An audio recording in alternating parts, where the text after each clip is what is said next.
The following program deals with a controversial subject. The theories expressed are not the only possible interpretation. Viewers are invited to make a judgment based on all available information. Tonight, liftoff. We have a liftoff. We investigate the most extraordinary event of the 20th century. It's one small step for man. Man landing on the moon. One giant leap for mankind. But believe it or not, some people say it never happened. This whole thing was a fake. Decide for yourself as we explore the evidence. The Eagle has landed. Analyze official government photos. What a ride, what a ride. Examine the films. The flag flaps on the moon where there's no atmosphere. And hear the testimony of one former astronaut who's not afraid to speak his mind. NASA could have covered it up. Could the government have orchestrated the deception of the century? NASA could have pulled off the greatest hoax of all time. You be the judge. On Conspiracy Theory, did we land on the moon?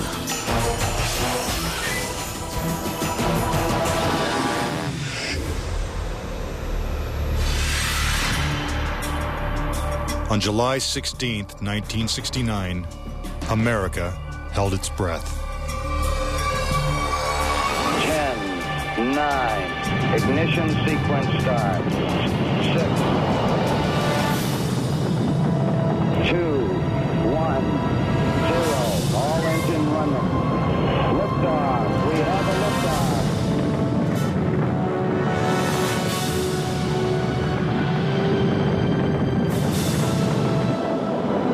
Apollo 11 blasted into space, beginning its 250,000-mile journey to the moon.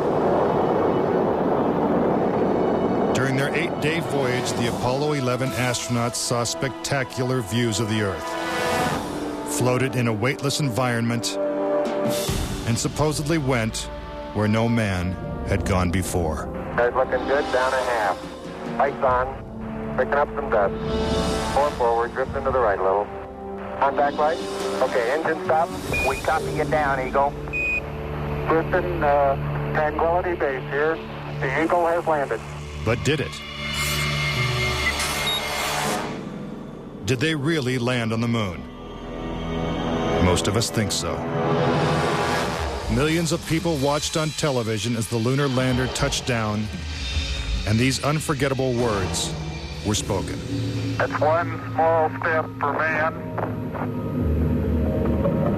One giant leap for mankind. But even today, there are those who claim that believing in man's one small step requires one giant leap of faith.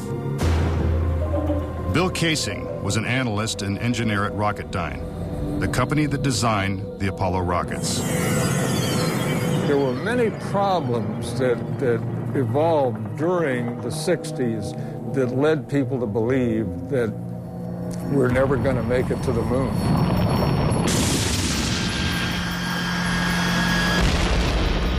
Three decades ago, when the world watched Apollo's lunar landings, Bill Casing was watching too.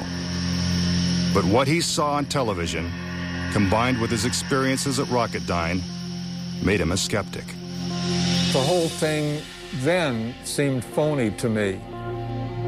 I think it was an intuitive feeling that what was being shown was not real. As he studied the footage more closely, he was shocked to find several inconsistencies.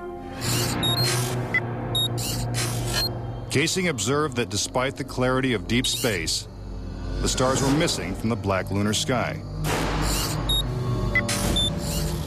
He saw the American flag waving, even though there is no air on the moon. And he discovered that there was no blast crater beneath the lunar lander, where its powerful rocket engine had fired. This evidence convinced Casing that we never sent a man to the moon. But NASA dismisses these charges. There are always going to be people who believe some outlandish theories, and the notion that we somehow were able to fake the lunar missions is pretty outlandish.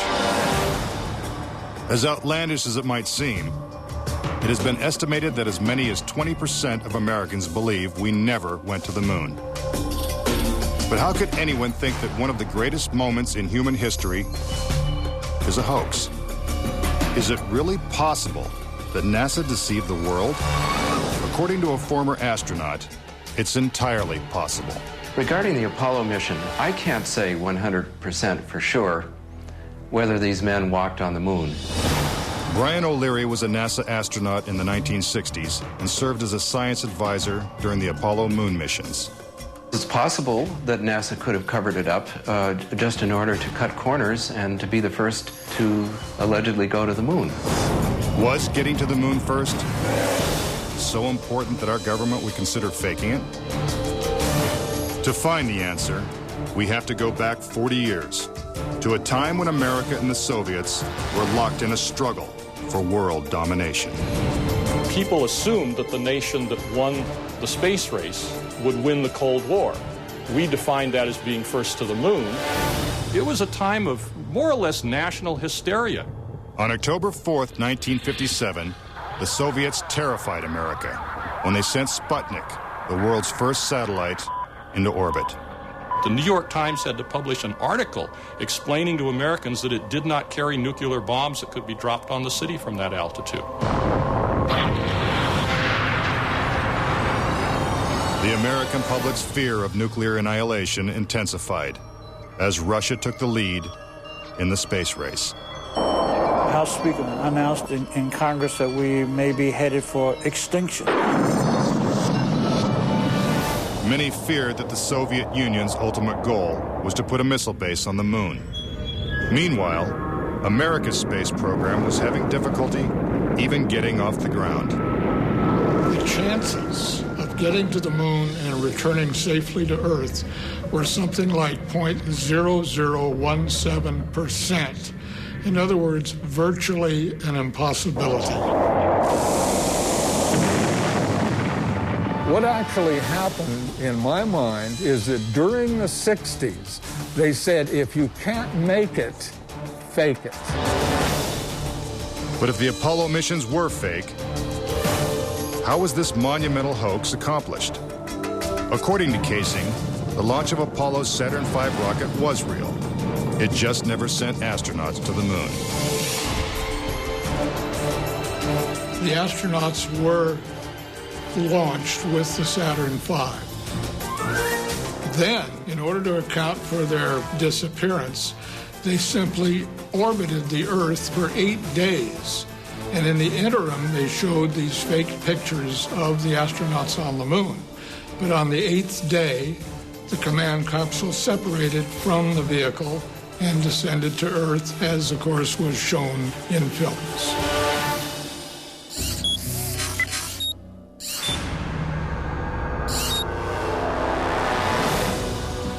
This theory inspired the 1978 movie Capricorn 1, in which the government attempts to fool the world by faking a mission to Mars. We do not claim this planet in the name of America. We claim it in the name of all the people of the planet Earth. The Apollo footage is strikingly similar to the scenes in Capricorn 1. Producer Paul Lazarus suggests that the film's plot line could be more fact than fiction.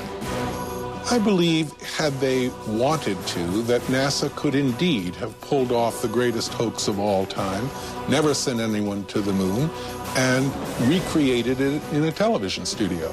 And I believe it could have been done at that time. The technology was in place. The pudding is solid.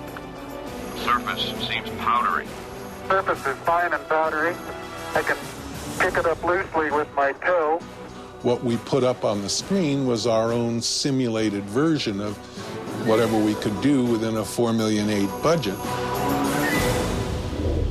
But with NASA's $40 billion budget, Casing believes they had the resources to pull off a hoax if they couldn't make it to the moon. The reason I believe that NASA and the government faked the moon landing was basically it was technically impossible to do it. And they simply had to come up with some sort of alternative that they felt the public would believe. Casing theorizes that the lunar landings were actually filmed in Nevada's high desert, at the top secret military base known as Area 51. Area 51 is one of the most heavily guarded facilities in the United States. If you went in and tried to get some information, you could be shot and killed without any warning. Russian spy satellite photos of Area 51 reveal not only a series of hangars that resemble movie sound stages, but also barren moon-like areas which coincidentally are covered with craters. Compare this photo of a lunar crater allegedly taken from the moon's orbit by Apollo 10 with this satellite photo of a crater at Area 51. Even astronauts acknowledge the similarity of the terrain. It has a stark beauty all its own. It's like much of the high desert of the United States. Could billions of people really have been fooled into thinking the Nevada desert was the moon? Casing believes it's possible, and maybe the real reason Area 51 is so heavily guarded. This is a very secret base, and with good reason, because undoubtedly the moon sets are still there. And if they are, no one's getting a look at them anytime soon. Up next. Tranquility Base here. If the lunar module landed with 10,000 pounds of thrust, why is there no blast crater? Plus, was this footprint really made on the moon? And later, 10 astronauts die under strange circumstances. How far could the conspiracy reach? Find out when Conspiracy Theory returns.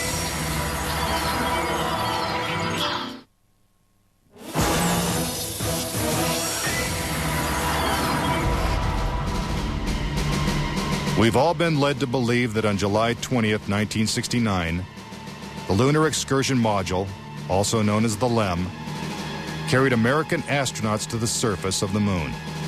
But could it have simply been a prop lowered by wires onto a movie set? Bill Casing says that this may explain the absence of engine noise in the official NASA footage.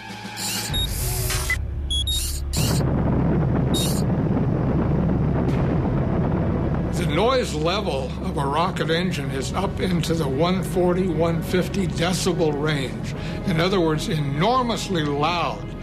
How would it be possible to hear astronauts' voices against the background of a running rocket engine? Picking up some dust. 30 feet, 2.5 down. Straight shadow. 4 forward, drift into the right a little. Contact light. Okay, engine stop. Is this evidence that the footage is actually fake? A sequence shot in a controlled environment here on Earth? Just months before this historic landing, a prototype LEM was flight tested at Ellington Air Force Base. While NASA cameras record the test flight, Neil Armstrong struggles to control the unwieldy craft. Then, at approximately 300 feet, the lander flies wildly out of control. At the last second, Armstrong ejects.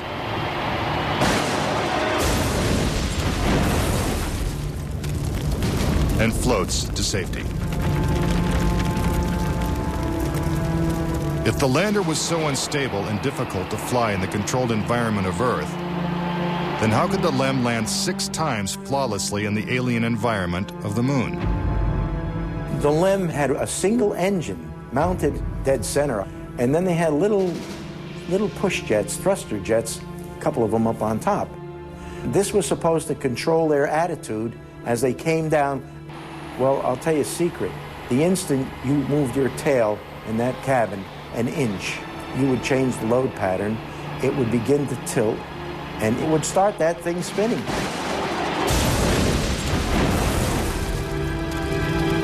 The arguments that have been arrayed on the side of those who believe that the lunar landings were a hoax are very elaborate, and they have to be to support a theory like this. In the end, there's one set of evidence that is irrefutable, and that is that there are footprints, boot prints, still on the lunar surface. But conspiracy theorists say that the footprints themselves are suspicious. The surface appears to be very fine-grained as you get close to it. It's almost like a powder. To have a powerful rocket engine blast the surface of the moon, blasting away all of the dust, and then find footprints surrounding the lunar lander, that to me would be an impossibility. Photo after photo reveals that the lunar surface surrounding the LEM is covered with footprints. But Casing says there's something even more difficult to explain. The fact that there's no blast crater under the LEM is one of the most conclusive pieces of evidence that I find supporting the hoax. In fact, no sign of a blast crater is visible for any of the 6 lunar landings.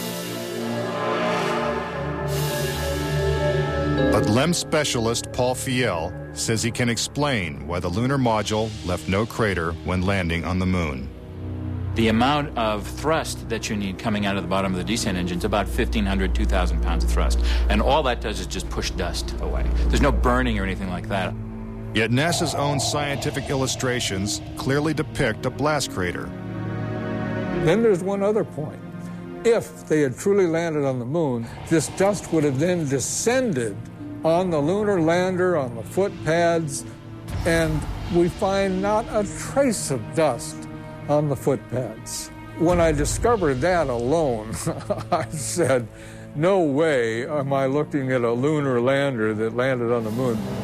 Could it be that the LEM was just a prop on a giant lunar movie set? When Armstrong said, that's one small step for man and one giant leap for mankind, the footprint that he made could have easily been made in Area 51. Casing points out that the LEM's departure from the lunar surface is even more suspicious. In the footage of the ascent stage going up, what you don't see is an exhaust plume coming out of the rocket engine nozzle. What a ride, what a ride. But what do we see? We see the ascent stage suddenly pop up without any exhaust plume whatsoever, as though it were jerked up by a cable. Is this evidence of a conspiracy? Was the government capable of such a massive cover-up? To propose that this was all faked and a hoax, they have to say that every piece of evidence, that every physical, scientific test that one could offer to support the reality of the lunar landings, they have to say that all of those are fake. I would say that my conviction that Apollo was a fake was really not according to one specific piece of evidence, but it was cumulative. This whole thing was a fake. Coming up. We're getting a picture on the TV. If there's no air on the moon, why is this American flag waving? Plus, could these official NASA photos have been doctored? All of the photographs were faked. And later, is it possible for humans to have survived the deadly radiation in deep space? When conspiracy theory continues.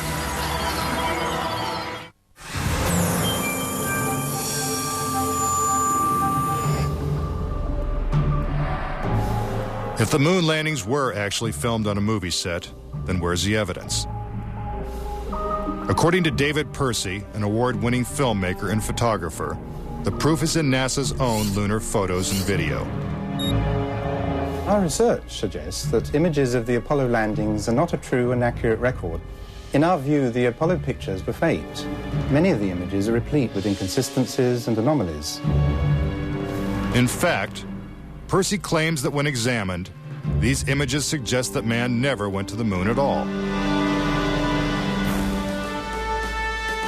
This famous scene of man taking his first steps on the lunar surface is one of the most recognizable in history. But why are such important images so grainy and hard to see? And we're getting a picture on the TV. You got a good picture, huh? NASA claims it's the result of 1960s technology. But if you go back and look at it, The Apollo 11 mission was some pretty awful video by today's standards. These were ghostly images. It just did not look very real at all. And that was a function of the transmitter at the time, the camera at the time that we had available to us to fly on Apollo 11. But investigative journalist Bart Sabrell believes that NASA intentionally made the images hard to see. NASA orchestrated the hoax in a very unique way through television. They had one picture, which they completely controlled, black and white, grainy, that convinced everybody we were on the moon. We had no reason to doubt it. They had complete reins over the pictures, over the sound. I mean, sad to say, it was easier than people believe. But despite the lack of clarity, conspiracy theorists see evidence suggesting that these images were staged. It's absolutely unreal. Although it appears that the astronauts are moving in the moon's gravity, which is 1/6 that of the Earth, Percy notes that when the speed of the film is doubled, the astronauts appear to be running as if in Earth's gravity.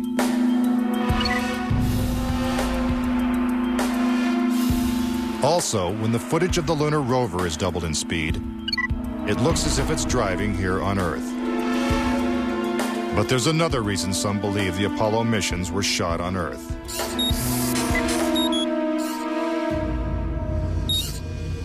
If there is no air or wind on the moon, why is this American flag waving?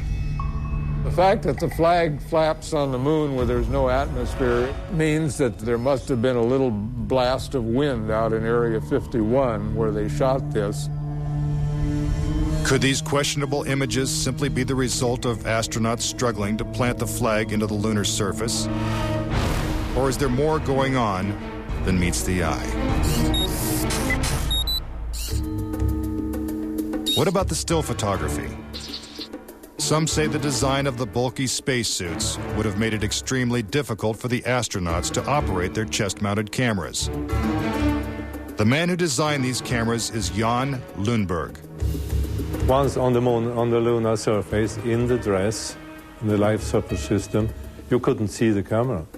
They couldn't bend their head that far down.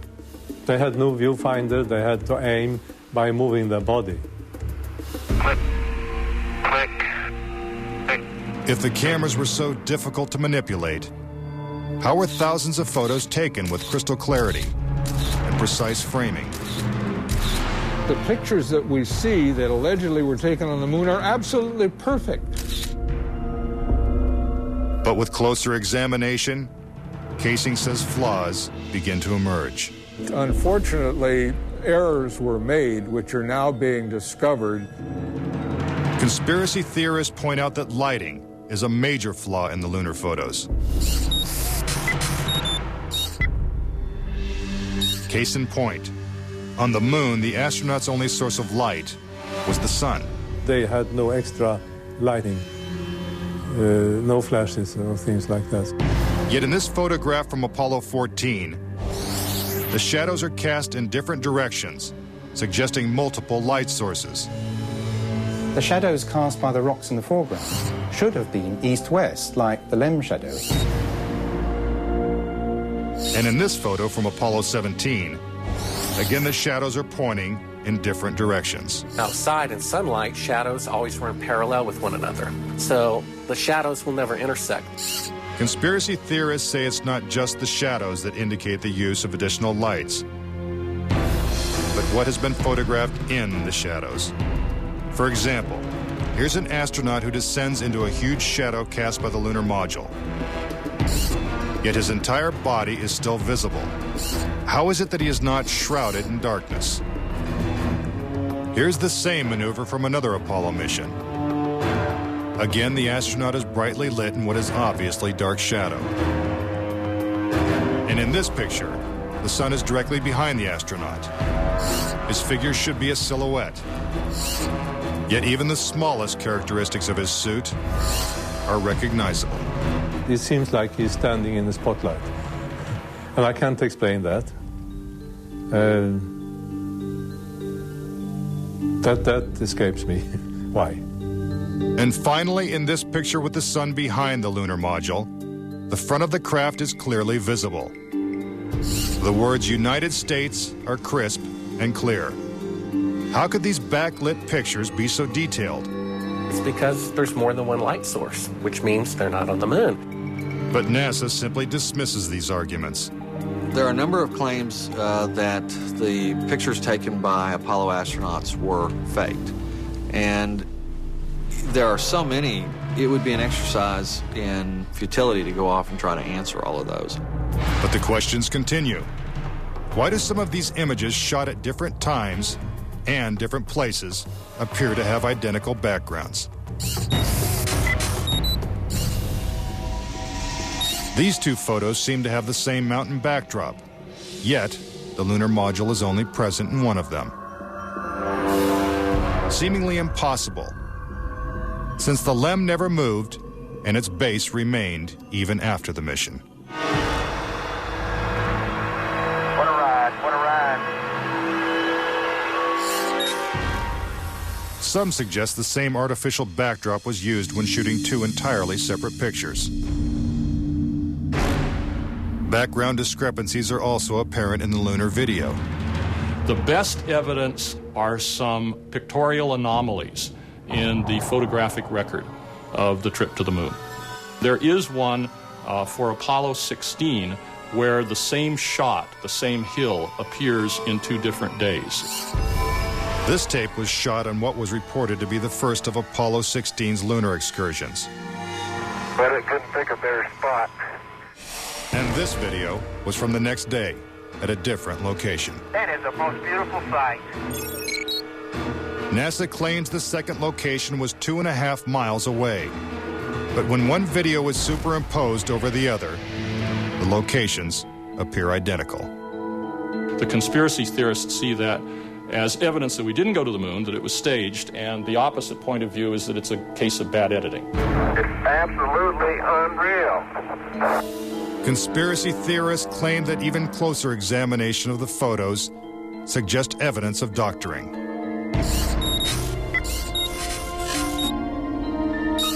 For reference, crosshairs were permanently etched into the lunar cameras, so they would have to appear on top of every image.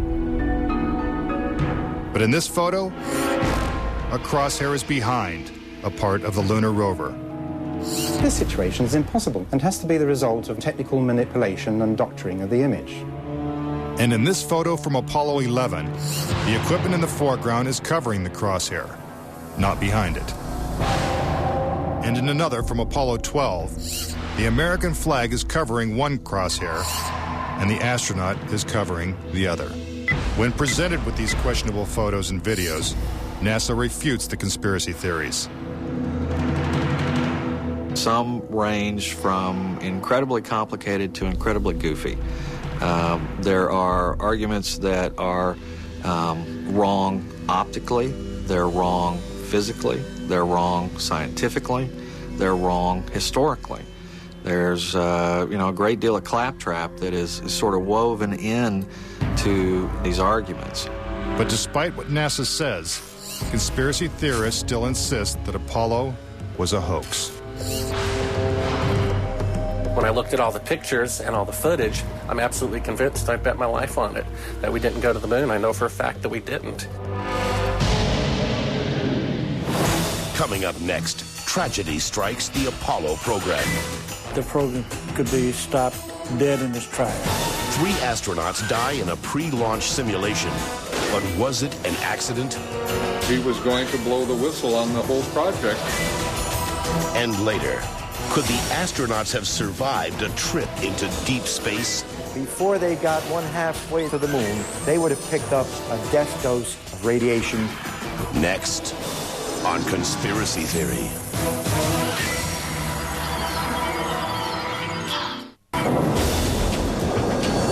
If what conspiracy theorists say is true, how could NASA perpetrate such a widespread hoax without someone from the inside blowing the whistle?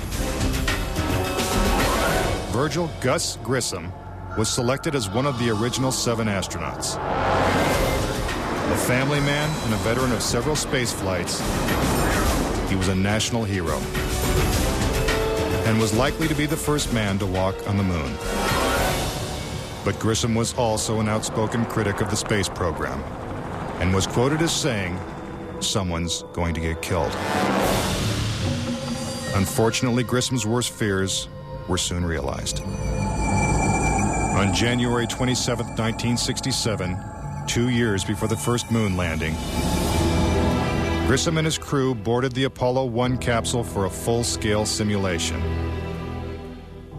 The problems began almost immediately.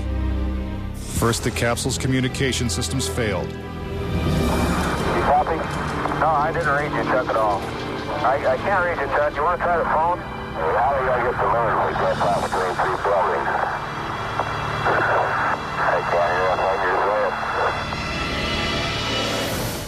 Suddenly, the capsule burst into flames with the astronauts sealed inside.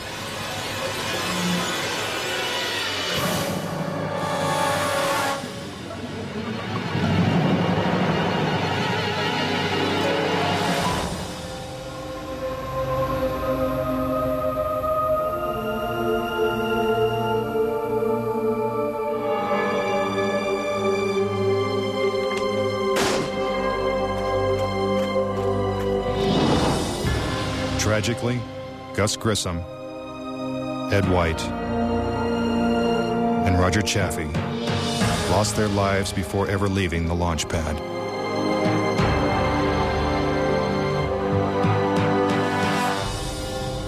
Gus Grissom's family believes the Apollo 1 fire was no accident.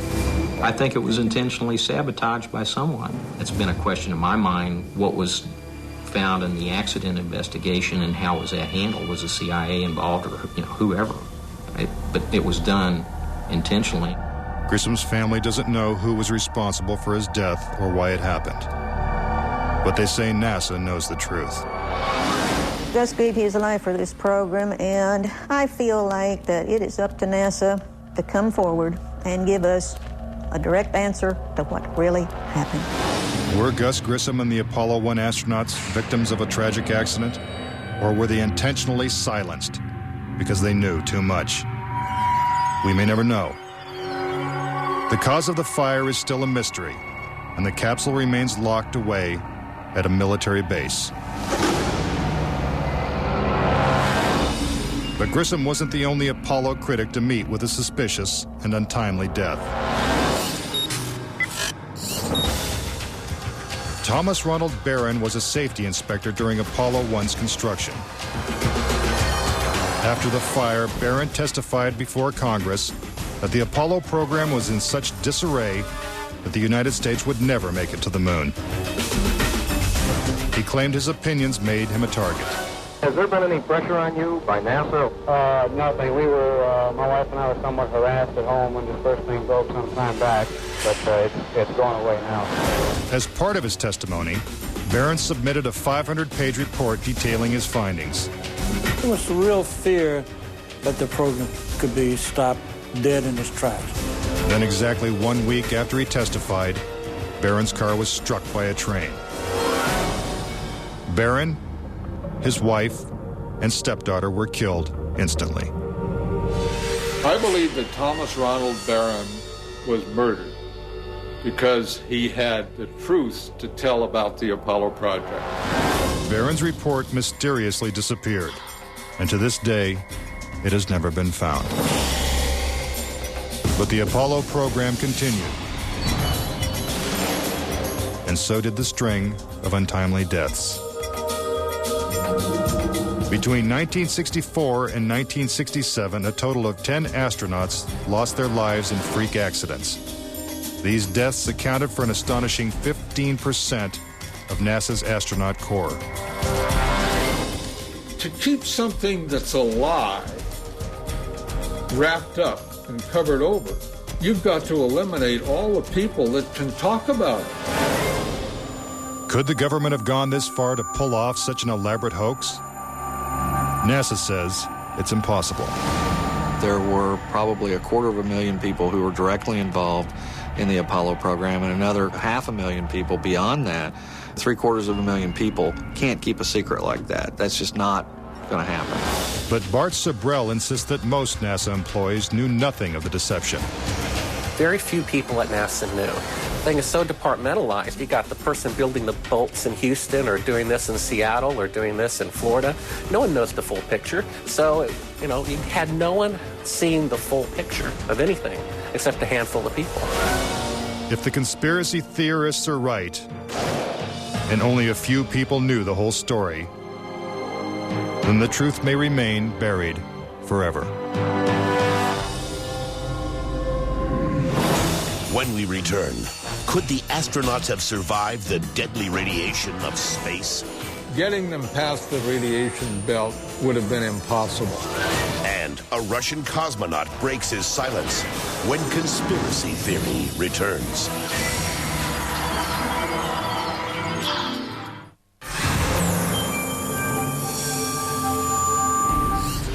Suspicious deaths, evidence of doctored photos, and flags waving in the airless vacuum of space are not the only reasons to doubt that we ever went to the moon. Some say the astronauts could never even have survived the trip. The reason why they couldn't go to the moon is because of a phenomenon that few people know about called the Van Allen radiation belts.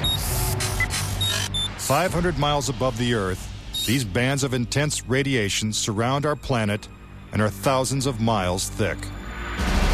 Any human being traveling through the Van Allen belt would have been rendered either extremely ill or actually killed by the radiation within a short time thereafter. Other than the Apollo missions, no other manned space flight has attempted to pass through this deadly radiation.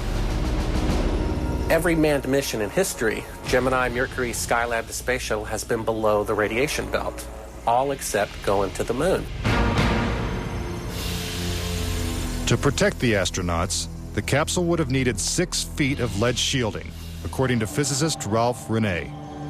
Obviously, the only shielding they had was the literally paper-thin outer hull of aluminum, and their suits consisting of glass fiber, some aluminum fibers, and silicon rubber. It's very interesting concerning radiation that the astronauts were protected by a thin film of aluminum, when here on Earth they put a lead shield on us when they take a dental x-ray.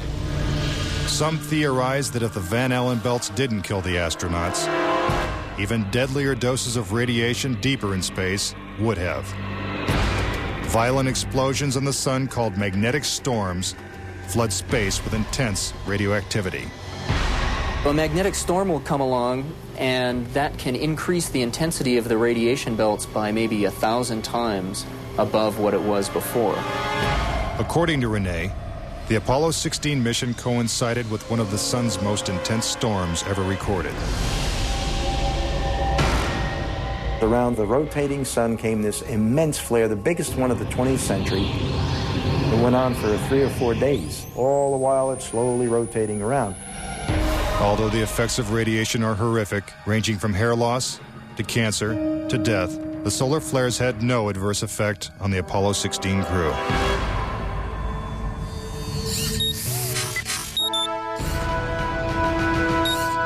NASA had another problem, and one is that the moon's surface is totally inhospitable to man. If you do it in the dark, and that includes any part of the shadow of the spacecraft itself, the temperatures go down to 250 degrees below zero. In the sun, the temperatures go up to 250 degrees above zero. Rene also theorizes that the astronauts' liquid-cooled spacesuits could not have provided sufficient protection from the intense heat and radiation. But NASA maintains that this hypothesis is wrong. The claim that the radiation on the lunar surface would have incapacitated or hurt the astronauts, it's equal parts bad science and a bad understanding of how we went about designing the equipment. The spacesuits that they wore were incredibly tough and very resilient to lots of different things. If those suits do what NASA says they can do, then I want to see them suit up a guy or two, put him into 3 Mile Island, the pit there that's still hot, and have them clean up the mess. But they can't and they don't. The fact remains that no Apollo astronaut has ever suffered a serious illness from a trip to the moon. Could this be because they never left the safety of Earth's atmosphere in the first place? This is the main reason why the Russians never really intended to send the men to the moon. Was it the fear of lethal radiation that caused the Russians to abandon their plans to go to the moon? According to one of their chief cosmonauts, it was certainly a factor.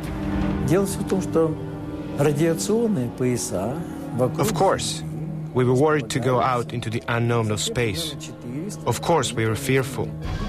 We had no idea how a human would be affected by the radiation. We suspected that possibly the radiation could even penetrate through the craft itself.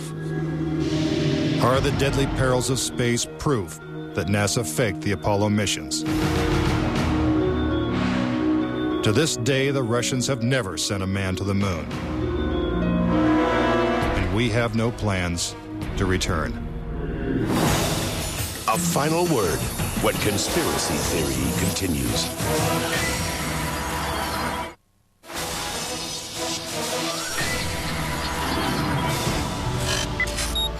Now, various theories and explanations. Do you believe it's possible for our government to perpetrate such an incredible hoax? Is it conceivable that with its $40 billion price tag, the Apollo program was nothing more than the most expensive movie ever made? It is my personal belief, and I totally believe this after all the years of research I've done on this, that NASA never landed a man on the moon. I would say that anybody who believes that we did not go to the moon is an absolute nut. Anyone that wants to call me a kook or a nut or a crackpot, they're welcome to do that, but they're also welcome to go examine the evidence, which is everywhere. Bottom line, the United States went to the moon in the 1960s and the 1970s. End of story. Is there any way to put this controversy to rest once and for all? The only thing the experts agree upon is that the answer is 250,000 miles away. If NASA truly landed on the moon, remnants of the 6 successful Apollo missions would have been left behind. The base structures of the LEMs, the abandoned lunar rovers. Even the American flags would still be standing at each landing site. I would like to invite NASA and all of their supporters to simply take the most powerful telescope on Earth and see if there's a lunar lander there. If there's a lunar lander there, I'll never say another word about an Apollo hoax. If there's no lunar lander there, I'll rest my case. But no telescope exists that can examine the moon in such detail.